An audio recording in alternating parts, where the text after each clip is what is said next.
Episode এর শুরুতে আমরা দেখি যে নেজুকু সেই রাক্ষস এর উপর হামলা করে দেয়। আর তানজিরো নেজুকুকে তার কাছে ডাক দেয়, আর যেমনই নেজুকু তানজিরোর কাছে আসতে থাকে তখন একজন দানব নেজুকুর উপর হামলা করে দেয়।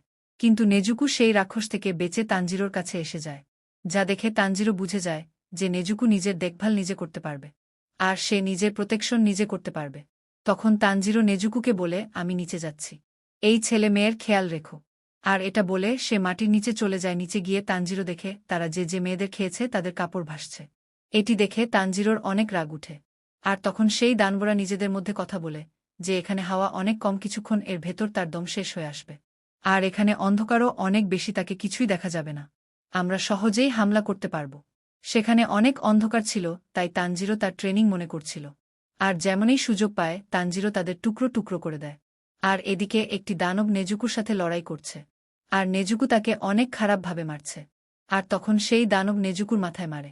আর যেমনই সে আরেকবার হামলা করতে যায় তানজিরো এসে তার হাত কেটে ফেলে আর বলে, আমার বোন থেকে দূরে থাকো। আর তানজিরো সে রাক্ষসকে জিজ্ঞেস করে, তুমি মোজাং এর সম্পর্কে কি জানো? যা শুনে সে রাক্ষস অনেক বেশি ভয় পেয়ে যায় আর বলে, আমি তোমায় তার সম্পর্কে কিছুই বলতে পারবো না। আর এদিকে তানজিরো তার ভয় বুঝতে পারছিল, কিন্তু হঠাৎ করে সে দানব তানজিরোর উপর হামলা করে দেয়। আর তানজিরো তার তলোয়ার দিয়ে সেই রাক্ষস এর গলা কেটে দেয়, যার ফলে সে সেখানেই মরে যায়। আর এদিকে তানজিরো দেখে যে নেজুকু ঘুমিয়ে গিয়েছে আর তার কাটা ঠিক হয়ে আসছে।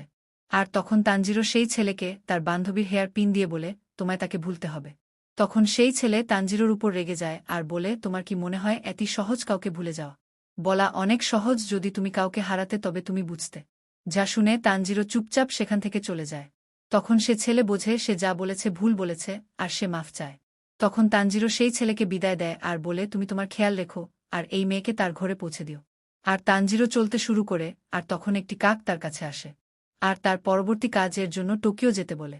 যা শুনে তানজিরো রওনা দিয়ে দেয়। আর যখন তানজিরো টোকিও পৌঁছায় সে সেখানের সব দেখে শক হয়ে যায়, কারণ তার জন্য এগুলো অনেক নতুন। আর তার অনেক খিদে লাগে আর সে খাওয়ার জন্য একটি দোকানে যায়।